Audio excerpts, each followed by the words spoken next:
Hello बच्चों, let's read the question. Explain why in a nuclear reactor the chain reaction stops if control rods are fully inserted into the graphite. ठीक है बच्चों, तो इस question को करने के लिए सबसे पहले हम क्या करते हैं, की कॉन्सेप्ट देख लेते हैं। ठीक है बच्चों, और की कॉन्सेप्ट के अंदर हम सबसे पहले ये समझेंगे कि चेन रिएक्शन क्या होती है। ठीक है बच्चों, तो चेन रिएक्शन के अंदर न्यूक्लियर रिएक्टर के अंदर न्यूक्लियर फिजन रिएक्शन यूज होती है।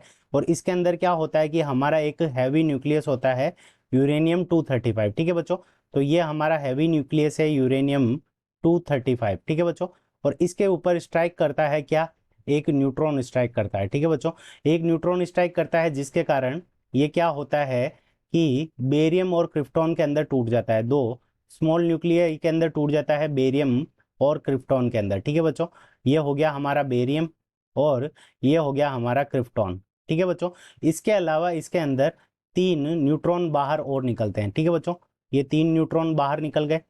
ठीक है, ये तीनों न्यूट्रॉन क्या करते हैं कि आगे जाकर जो यूरेनियम भरा हुआ रहता है, ठीक है, फ्यूल रोड्स के अंदर, उनको जाकर स्ट्राइक करते हैं। ठीक है बच्चों, तो ये यूरेनियम पहले को स्ट्राइक किया, ये दूसरे को स्ट्राइक किया, और इसी तरह से ये क्या करता है, तीसरे को स्ट्राइक करता है। ठीक है बच्चों, तो इन तीनों से क्या होता है कि वापस तीन न्यूट्रॉन निकलेंगे, इससे तीन न्यूट्रॉन निकलेंगे, एक दो और तीन, ये तीन न्यूट्रॉन इससे निकल गए। ठीक है बच्चों, तो ये तीनों न्यूट्रॉन निकल गए।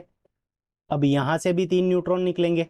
ठीक है बच्चों, तो तीन न्यूट्रॉन यहां से, तीन न्यूट्रॉन निकल गए, और इस वाले से भी क्या होंगे कि तीन न्यूट्रॉन निकलेंगे। ठीक है बच्चों, तो एक न्यूट्रॉन यहाँ पे निकला, एक न्यूट्रॉन यहाँ पे निकला और एक न्यूट्रॉन यहाँ पे निकला। ठीक है बच्चों, अब ये आगे जाकर क्या करेंगे, वापस जो यूरेनियम होगा उसको स्ट्राइक करेंगे। ठीक है बच्चों, तो ये क्या करते हैं कि ये न्यूट्रॉन यहाँ से निकलता रहता है और यूरेनियम को क्या करता है, स्ट्राइक करता रहता है। ठीक है बच्चों, तो इसी को ही हम क्या कहते हैं, चेन रिएक्शन कहते हैं। ठीक है बच्चों, इसी को हम क्या करते हैं, चेन रिएक्शन कहते हैं। ठीक है बच्चों, अब इस चेन रिएक्शन को स्टॉप करने के लिए हमें क्या करना पड़ेगा, जो एक्सेस अमाउंट ऑफ जो न्यूट्रॉन है, इसको क्या करना पड़ेगा, एब्जॉर्ब करना पड़ेगा।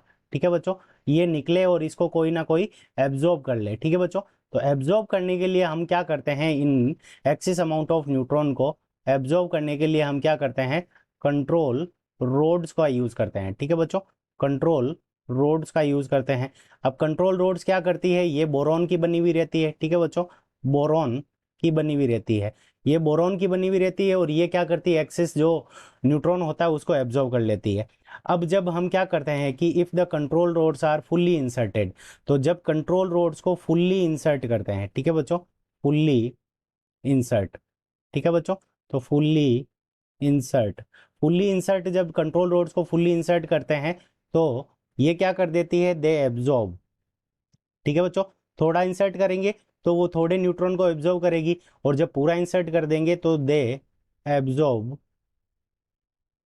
दे एब्जॉर्ब होल होल न्यूट्रॉन्स। ठीक है बच्चों, तो वो क्या कर देगी कि जितने भी न्यूट्रॉन्स है उन सबको वो क्या कर लेगी, एब्जॉर्व कर लेगी। तो दे एब्जॉर्व होल न्यूट्रॉन्स एंड दस द एंड, ठीक है, जब वो पूरे न्यूट्रॉन को एब्जॉर्व कर लेगी, इन दैट कंडीशन क्या हो जाएगा, द चेन रिएक्शन। ठीक है, क्योंकि आगे न्यूट्रॉन उस यूरेनियम को स्ट्राइक करने के लिए न्यूट्रॉन है ही नहीं, न्यूट्रॉन है नहीं, तो चेन रिएक्शन क्या हो जाएगी, the chain reaction will stop. ठीक है बच्चों, तो ये हमारा क्या हो जाएगा, करेक्ट आंसर हो जाएगा। तो फुल्ली इंसर्ट करने के बाद में क्या हो जाएगा कि वो पूरे न्यूट्रॉन को एब्जॉर्व कर लेगी, तो हमारी चेन रिएक्शन क्या हो जाएगी, स्टॉप हो जाएगी। ठीक है बच्चों, तो यही हमारे इस क्वेश्चन का करेक्ट आंसर है। I hope you understood it well, best of luck.